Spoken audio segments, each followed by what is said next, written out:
have another question because the industry has invested a lot in the like AI native data center or the switches and the computation power.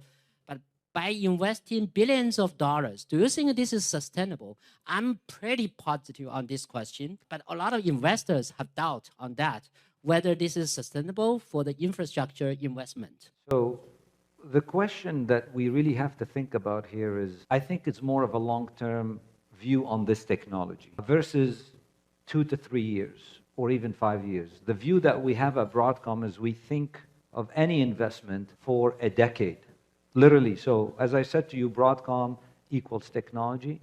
For us, when we think of a market where we apply a technology, we think of a decade, we think of 10 years. And the question when it comes to AI, when we started investing in AI actually almost 10 years ago with our most important customer at this point in time, who has become actually our biggest customer, the view for us was the market. Even if there's excitements and possibly bubbles in that market. And we believe AI is going to be a sustainable market. And you showed that in your presentation, how it's going to grow by orders of magnitude. So if you think of semiconductor industry today, it's about, including memory, it's about $600 billion.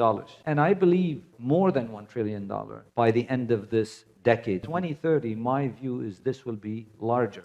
Now, between today and 2030, would we see down cycles, up cycles? Possible. And the reason I say this is because we're seeing so many companies today trying to build AI compute accelerators or GPUs, trying to build switches, the one I showed you, in addition to what we do. They're trying to deploy it in so many clusters as a service, or even AI as a service. I do not think they will exist in 3 to 5 years, which means we're overbuying potentially in the next 5 years. But if you take 2025 and you think of 2030, will 2030 be less than 25?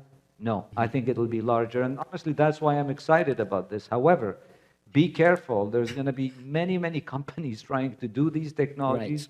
And unfortunately, many of them will not exist by 2030. That's a great prediction. So we have even more optimistic predictions compared to Dr. Lisa Su from AMD. So it's really no better time in AI industry, right? It's no better time than any space to be in, honestly, but technology and specifically in semiconductors. By the way, Lisa is a good friend.